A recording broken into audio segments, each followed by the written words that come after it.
आज हम पदार्थों का क्लासिफिकेशन यानी कुछ यौगिक जो अलग अलग प्रकार के गुणों के लिए अलग अलग व्यवहार शो करते हैं, उन सभी चीजों के बारे में आज देखेंगे। कभी हम कुछ खाते हैं तो हमें बहुत खट्टा लगता है, कभी कुछ ऐसा खाते हैं जो कड़वा लगता है, और कुछ ऐसा भी होता है जो नमकीन लगता है। तो मुख्य रूप से ये जो यौगिक होते हैं, इन्हें हम बांटते हैं अम्ल, क्षार और लवण, यानी एसिड, बेस और सॉल्ट। वर्ग 10 के केमिस्ट्री का दूसरा चैप्टर है अम्ल, क्षार और लवण। तो आज हम कुछ प्रयोग के द्वारा कुछ पदार्थों को पहचानने की कोशिश करेंगे कि वे अम्ल है या क्षार है या लवण है। यहाँ हमारे सामने बहुत सारी चीजें पड़ी हुई। तो पहले बाउल में हमने यहाँ रखा है सॉस को। सॉस ये टोमेटो केचप है जो कि टमाटर से बना हुआ है। दूसरा जो पदार्थ है वह नमक है। तीसरा पदार्थ चीनी, उसके बाद नींबू, बेकिंग सोडा, साबुन, सिरका यानी विनेगर और हैंड वॉश। यहाँ हमने एक ट्रे लिया है, इसमें इन सभी पदार्थों को अम्ल, क्षार और लवण, अम्ल को इंग्लिश में एसिड कहते हैं, क्षारक को बेस और लवण को सॉल्ट कहते हैं, इसमें हम विभाजित करेंगे। सबसे पहला पदार्थ जो हमारे पास है यह है नींबू। नींबू का स्वाद कैसा होता है? खट्टा होता है। तो इस खट्टे स्वाद वाले पदार्थ को हम अम्ल कहते हैं, यानी अम्ल का जो गुण होता है वह खट्टा होता है। इसके पश्चात हम यहाँ साबुन जो कि क्षार है। साबुन का स्वाद कड़वा होता है तथा यह स्मूथ होता है, छूने में क्षारक जो होता है वो मुलायम होता है। इसके पश्चात हमने यहाँ लिया है बेकिंग सोडा। बेकिंग सोडा एक सॉल्ट यानी कि एक लवण होता है। नमक, साधारण नमक, यह भी एक लवण होता है। यह है हमारा हैंड वॉश, यह बेस होता है। टोमेटो केचप, यह अम्ल होता है। और विनेगर, यह भी अम्ल होता है। चीनी, यह ना तो क्षार होता है, ना तो अम्ल और ना ही लवण, यह एक कार्बनिक पदार्थ होता है। अब फिर से यहाँ हम चीजों को समझने की कोशिश करें। अगर हम अम्ल के स्वाद को चखे तो नींबू हो या विनेगर हो या टमाटर, ये तीनों ही खट्टा पदार्थ होता है। नींबू सिट्रिक अम्ल का बना होता है, टमाटर ऑक्सैलिक अम्ल उपस्थित होता है टमाटर में, और सिरका यानी विनेगर में एसिटिक अम्ल पाया जाता है।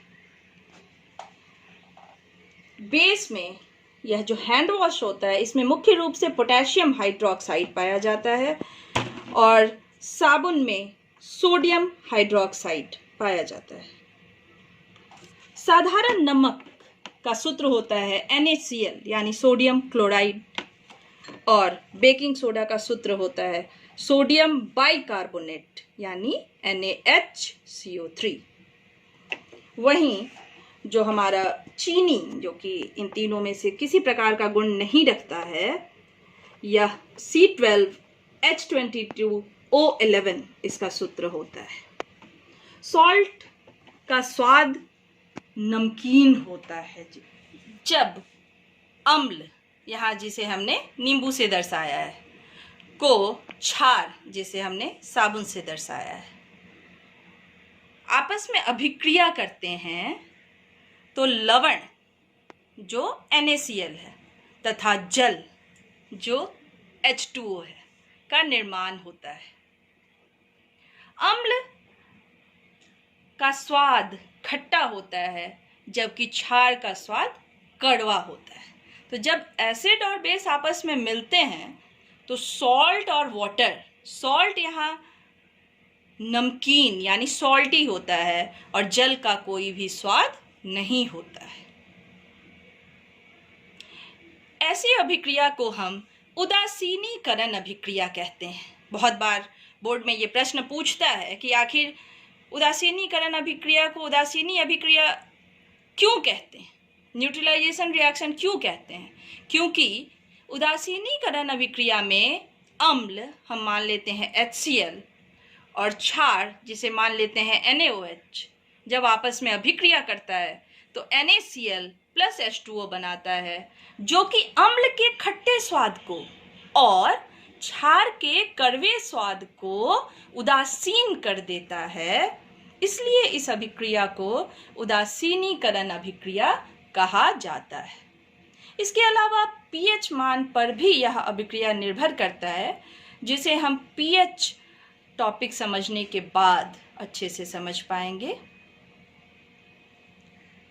यहाँ अम्ल का pH मान 7 से कम होता है, क्षार का pH मान 7 से अधिक होता है। जब ये दोनों आपस में मिलते हैं तो लवण और जल का निर्माण करते हैं जिसका pH मान 7 होता है, यानी दोनों के pH मान को, अम्ल और क्षार के pH मान को जल और लवण उदासीन कर देते हैं, 7 के बराबर कर देते हैं। इसलिए भी इस अभिक्रिया को उदासीनीकरण अभिक्रिया कहते हैं। अब हम अम्ल, क्षार और लवण के सॉल्युबिलिटी यानी उसकी घुलनशीलता के बारे में अध्ययन करेंगे। यहाँ हमारे पास विनेगर है जो कि एक अम्ल है। विनेगर को जब हम जल में डालते हैं तो हम देखेंगे कि यह आसानी से जल में पूरी तरह से घुलनशील हो जाता है। यहाँ अगर नींबू को भी हम डालें वह भी जल में पूरी तरह से घुलनशील हो जाएगा, यानी कोई भी अम्ल हो वह जल में घुलनशील होता है। It is soluble in water. All acids are soluble in water. अब हम देखते हैं कि अगर क्षारक को जल में घुलाएंगे तो वह घुलनशील है या नहीं है। तो यहाँ हमने चूना लिया है। चूने को जब हम पानी में डालते हैं तो देखेंगे कि कुछ समय के पश्चात यह चूना पानी में नीचे बैठ जाता है, अर्थात यह पानी में घुलनशील नहीं है। देखेंगे कि नीचे जाकर यह बैठने लगा है धीरे धीरे, तो यह पानी में घुलनशील नहीं है। तो क्या हर एक क्षारक पानी में अघुलनशील होता है? नहीं। कुछ क्षारक ऐसे होते हैं जो जल में घुलनशील होते हैं। वैसे क्षारक को अल्कली कहते हैं। अल्कली कंपाउंड जो भी होंगे वो जल में घुलनशील होंगे। जैसे हमने देखा कि साबुन में सोडियम हाइड्रोक्साइड है, तो सोडियम हाइड्रोक्साइड जल में घुलनशील होता है। और वहीं यहाँ हमने देखा कैल्शियम हाइड्रोक्साइड जो कि चूना था वह जल में अघुलनशील है, नीचे जाकर यह बैठ चुका है। कुछ क्षारक जल में घुलनशील होते हैं और कुछ क्षारक जल में अघुलनशील होते हैं। जो क्षारक जल में घुलनशील होते हैं उन्हें अल्कली कहा जाता है। अब हम देखेंगे कि लवण जल में घुलनशील होता है या अघुलनशील। तो यहाँ हमने लिया है सोडियम क्लोराइड जो कि साधारण नमक है। इसे जब जल में हम घोलते हैं तो यह तो पूरी तरह से घुलनशील हो गया। नमक को जब पानी में हम घोलते हैं तो वह पानी में पूरी तरह से घुल जाता है। लेकिन कुछ लवण ऐसे होते हैं जो जल में अघुलनशील होते हैं, यानी लवण जल में घुलनशील भी हो सकते हैं और अघुलनशील भी हो सकते हैं। इस तरह से हमने देखा कि अम्ल जल में पूरी तरह से घुलनशील होते हैं, क्षारक घुलनशील हो भी सकते हैं और नहीं भी हो सकते हैं। जो क्षारक में घुलनशील होते हैं उन्हें अल्कली कहा जाता है और लवण जल में घुलनशील हो भी सकते हैं और नहीं भी हो सकते हैं। यहाँ अम्ल, क्षार और लवण को हम कैसे पहचानते हैं? हमारे पास सबसे पहले कुछ लिटमस पत्र हैं। लिटमस पत्र जो लाइकेन से मिलकर बना होता है, यह ब्लू लिटमस पत्र और यह लाल लिटमस पत्र। जब अम्ल में हम इस नीले लिटमस पत्र को डुबोते हैं तो नीले लिटमस पत्र का रंग लाल हो जाता है, जिससे कि हम यह समझ सकते हैं कि कोई भी पदार्थ अम्ल है, जो नीले लिटमस पत्र को लाल में बदल देता है। तो क्या इसमें हम लाल लिटमस पत्र देंगे तो कोई परिवर्तन होगा या नहीं होगा? तो हम लाल लिटमस पत्र को भी इसमें डुबो कर देखते हैं। लाल लिटमस पत्र को जब इसमें डुबोते हैं तो लाल लिटमस पत्र में कोई भी परिवर्तन नहीं होता है। अतः जो हमारा अम्ल है वह सिर्फ नीले लिटमस पत्र को लाल लिटमस पत्र में बदल देता है, और इससे हम यह पहचान सकते हैं कि यह अम्ल है या क्षारक या लवण। यहाँ हमने क्षारक को लिया है और इसे भी लिटमस पत्र के माध्यम से हम टेस्ट करेंगे कि यह कौन सा यौगिक है, अम्ल है या क्षार है। सबसे पहले हम इस लाल लिटमस पत्र को इस विलयन में डुबोते हैं। लाल लिटमस पत्र को जैसे ही हम इस विलयन में डुबोएंगे, धीरे धीरे करके यह लाल लिटमस पत्र नीले रंग के लिटमस पत्र में बदल जाता है। अतः हम ये कह सकते हैं कि यह जो हमारा विलयन है वह एक क्षारक है, मतलब क्षारक लाल लिटमस पत्र को नीले लिटमस पत्र में परिवर्तित कर देता है। और अगर इसमें हम नीला लिटमस पत्र डालें तो क्या होगा? तो इसमें कोई भी परिवर्तन नहीं होगा, नीले लिटमस पत्र में कोई भी परिवर्तन नहीं होगा। अब यह हमारा लवण है। लवण में अगर लाल लिटमस पत्र डालते हैं, इसमें कोई परिवर्तन नहीं देख रहे हैं। अगर नीला लिटमस पत्र डालते हैं तो इसमें भी कोई परिवर्तन नहीं हो रहा है। यानी अगर कोई यौगिक ना तो लाल लिटमस पत्र में कोई परिवर्तन करे और ना ही नीले लिटमस पत्र में, तो वह यौगिक क्या होगा? लवण। तो यहाँ हमने देखा कि अम्ल ने नीले लिटमस पत्र को लाल में बदल दिया और लाल लिटमस पत्र में कोई भी परिवर्तन नहीं हुआ, जबकि क्षार लाल लिटमस पत्र को नीले लिटमस पत्र में बदलता है और नीले लिटमस पत्र में कोई भी परिवर्तन नहीं होता है। जबकि लवण ना तो नीले लिटमस पत्र के रंग में परिवर्तन लाता है और ना ही लाल लिटमस पत्र के रंग में कोई परिवर्तन लाता है। अब हम फिनोल्फ्थलीन सॉल्यूशन की मदद से भी ज्ञात कर सकते हैं कि कोई यौगिक सॉल्ट है या एसिड है या बेस है। फिनोल्फ्थलीन खुद रंगहीन होता है, यानी कलरलेस होता है। फिनोल्फ्थलीन सॉल्यूशन का कोई भी रंग नहीं होता है। यहाँ अम्ल में हम फिनोल्फ्थलीन की कुछ बूंदें डालते हैं। क्या कोई परिवर्तन देखने को मिल रहा है? बिल्कुल नहीं, यहाँ परिवर्तन नहीं देखा जा रहा है। जबकि जब क्षार में हम फिनोल्फ्थलीन की कुछ बूंदें डालते हैं तो यह उसके रंग को गुलाबी में बदल देता है। तो इस तरह से हम समझ सकते हैं कि यह यौगिक हमारा क्षार है, जबकि पहला यौगिक जो था वह हमारा अम्ल था। लवण में भी फिनोल्फ्थलीन की बूंदों का कोई असर नहीं होता है, क्योंकि लवण उदासीन है। हमारे पास यह पीएच पेपर है। हर एक यौगिक का पीएच मान अलग अलग होता है। यदि कोई यौगिक उदासीन है तो उसका पीएच मान 7 होता है, अगर अम्ल है तो 7 से कम, और अगर क्षारक है तो 7 से अधिक। यहाँ अगर कोई यौगिक अम्ल होगा तो वह पीएच पेपर को लाल रंग में परिवर्तित करेगा। अगर कोई उदासीन होगा तो वह हरे रंग में ही रहेगा, और अगर कोई विलयन क्षारक होगा तो वह पीएच पेपर को नीले और बैंगनी रंग में बदल देगा। तो हम देखते हैं यहाँ कि हमारे यौगिक किन रंगों में परिवर्तित होते हैं। यहाँ हम पीएच पेपर को अलग अलग विलयन में डालेंगे। सबसे पहले हमारा अम्ल है, जिसमें जब हम पीएच पेपर डालते हैं तो हम देख सकते हैं कि इसका रंग धीरे धीरे पीला से नारंगी में परिवर्तित होने लगा है।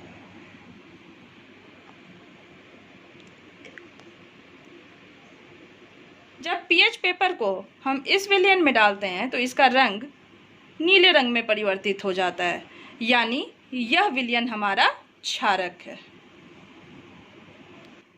इस विलयन में जब हम पीएच पेपर को डुबोते हैं तो यह हरे रंग में बदलने लगता है, अर्थात इसका पीएच मान 7 के आसपास है, यानी यह विलयन उदासीन है। तो इस प्रकार से हम कह सकते हैं कि अम्ल, क्षार और लवण को हम पीएच पेपर की मदद से अलग अलग पहचान सकते हैं। तो अम्ल कहते किसको है? अम्ल वह यौगिक होता है जो H+ आयन उत्पन्न करता है। Acid are the compound which releases H+ ion. तो क्या सभी यौगिक जिसमें हाइड्रोजन होता है अम्ल होता है? जी, आपने सही सोचा कि वह हरेक यौगिक अम्ल नहीं हो सकता जिसमें H+ आयन पाया जाएगा। जैसे जल जिसका सूत्र होता है H2O, लेकिन वह अम्ल नहीं होता है। शुगर जिसका सूत्र होता है C12H22O11, वह भी अम्ल नहीं होता। तो अम्ल क्या होता है? सिर्फ वही यौगिक अम्ल होगा जो H+ आयन उत्पन्न करेगा, यानी बाहर निकालेगा। जैसे HCl जो H+ आयन उत्पन्न कर सकता है, HNO3, H2SO4, ये सारे अम्ल होते हैं। अब क्षारक क्या होता है? क्षारक वह यौगिक होता है जो OH- आयन उत्पन्न करता है। जैसे NaOH, KOH, NH4OH, ये सारे यौगिक क्षारक कहलाते हैं। और अम्ल और क्षार जब आपस में अभिक्रिया करते हैं तो लवण और जल का निर्माण करते हैं, जिसे उदासीनीकरण अभिक्रिया कहते हैं। इस प्रकार से हमने आज यौगिकों को अम्ल, क्षार और लवण के आधार पर अलग अलग समूहों में बांटा। हम आसानी से इन टेस्ट और इन प्रयोगों के द्वारा यह पहचान सकते हैं कि कौन सा यौगिक अम्ल है, कौन सा क्षार और कौन सा लवण। धन्यवाद।